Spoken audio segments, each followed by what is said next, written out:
राधिका गर्मी की छुट्टियों में अपनी नानी के पुराने घर आई थी। वह घर बहुत पुराना था। लकड़ी के दरवाजे, मिट्टी की दीवारें और हर कोने में पुरानी चीजों की खुशबू। लेकिन उस घर में कोई अजीब सी खामोशी भी थी, जैसे दीवारें खुद कुछ कहना चाहती हों।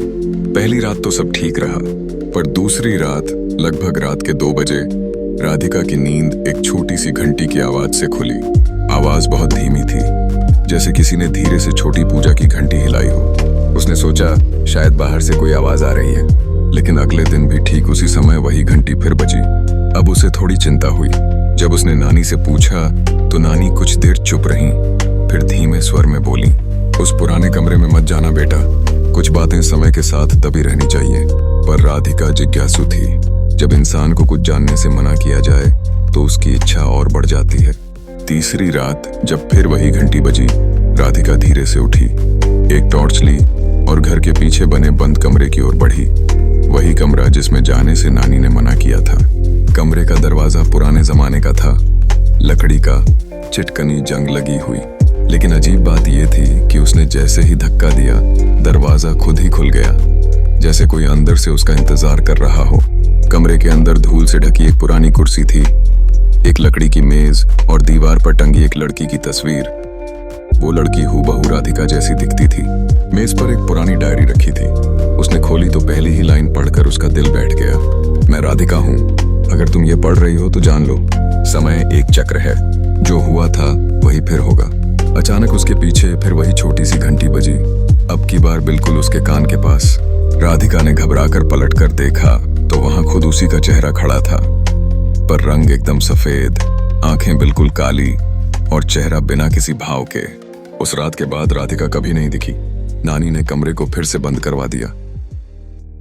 गांव के लोग आज भी कहते हैं कि हर साल गर्मी की छुट्टियों में एक लड़की उस घर में आती है और हर तीसरी रात घंटी की आवाज फिर से सुनाई देती है। राधिका के गुम हो जाने के बाद नानी ने घर का वह कमरा हमेशा के लिए बंद करवा दिया। सालों बीत गए। गांव में अब भी लोग फुसफुसाते हुए उस पुराने घर और रात 2 बजे बजने वाली घंटी की बात करते थे। 15 साल बाद दिल्ली में रहने वाला एक युवक आदित्य अपनी नई डॉक्यूमेंट्री के लिए भारत के रहस्यमयी गांवों पर रिसर्च कर रहा था।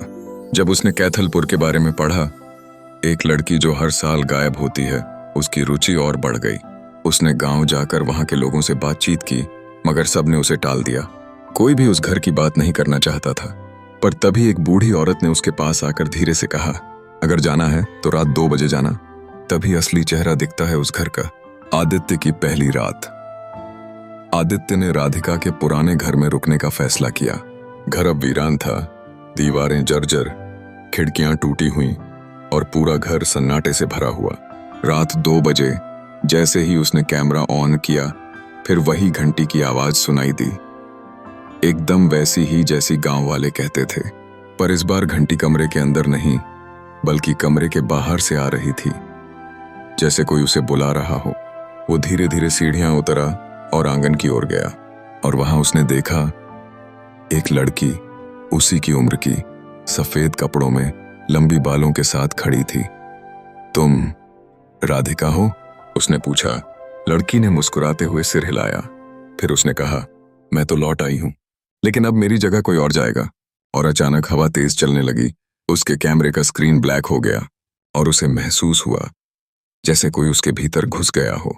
अगले दिन गांव वालों ने देखा कि आदित्य का कैमरा आंगन में गिरा पड़ा था, लेकिन वो खुद कहीं नहीं था। कैमरे में आखिरी रिकॉर्डिंग में बस एक चेहरा दिखा, राधिका का, मगर अब उसकी आंखें लाल थीं और उसके पीछे एक और परछाई थी, आदित्य की। क्या अब हर साल कोई नई आत्मा उस कमरे में फंसती है? क्या राधिका अब वापसी कर चुकी है, किसी और के शरीर में? राधिका 15 साल पहले गायब हो गई थी। फिर आदित्य, एक डॉक्यूमेंट्री फिल्म मेकर, उस गांव पहुंचा। रात 2 बजे वह उसी आत्मा से मिला जिसने खुद को राधिका बताया। अब आदित्य भी गायब हो गया, पर उसकी आत्मा वहीं कहीं बसी हुई थी। अब की बार कहानी बदलने वाली थी। आदित्य की बहन अनवी, जो एक साइकोलॉजिस्ट थी, उसे आदित्य की गुमशुदगी की खबर मिली। वो जानती थी कि उसका भाई अंधविश्वासों पर विश्वास नहीं करता था। कुछ तो जरूर हुआ है।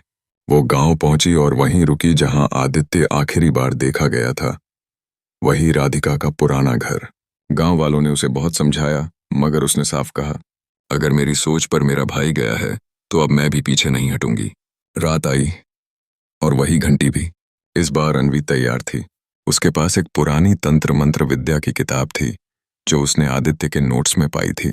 किताब में लिखा था, यदि कोई आत्मा समय के चक्र में फंसी हो तो उसी की सच्चाई उजागर करके ही उसे मुक्त किया जा सकता है। आत्मा तब तक फंसी रहेगी जब तक कोई उसका अधूरा सत्य सामने न लाए। घंटी बजी, कमरा खुला और राधिका फिर सामने थी, अब आदित्य की आंखों के साथ। अनवी ने सीधे सवाल किया, तुम कौन हो असल में, और हर बार किसी को अपने साथ क्यों ले जाती हो?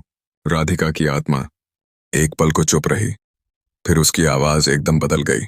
अब उसमें कई आवाजें एक साथ बोल रही थीं। मैं राधिका नहीं हूं। मैं वो हूं जो कभी न्याय नहीं पा सकी, जिसे इसी घर में जिंदा दफना दिया गया था। हर 15 साल में कोई मेरी तरह का मासूम आता है ताकि मैं उसकी रूह में समाकर बाहर की दुनिया में लौट सकूं।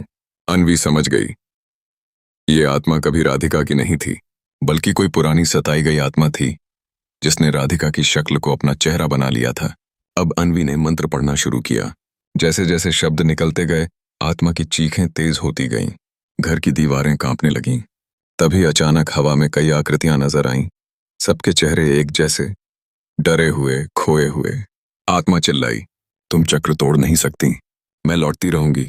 अनवी ने जोर से अंतिम मंत्र पढ़ा और एक तेज सी चमक के साथ सब कुछ शांत हो गया। कमरा फिर से बंद हो गया। अगली सुबह गांव के लोग पहली बार चैन की नींद सोए। 50 साल में पहली बार रात 2 बजे कोई घंटी नहीं बजी। अनवी लौट गई। उसने गांव वालों से वादा लिया कि वो उस पुराने घर को मंदिर में बदल देंगे ताकि कोई आत्मा फिर कभी बंधी न रहे। समाप्त। लेकिन एक आखिरी सवाल, क्या आत्माएं सच में मुक्त हुईं या अगला चक्र अब अनवी के भीतर शुरू होगा? शायद अगली घंटी उस घर में नहीं, किसी नए शहर में बजेगी। कैसी लगी आपको पूरी कहानी? अगर चाहें तो मैं इसी तर्ज पर एक नई मिस्ट्री सीरीज शुरू कर सकता हूँ। अलग गांव, नई आत्मा, नया रहस्य। बताना ना भूलें।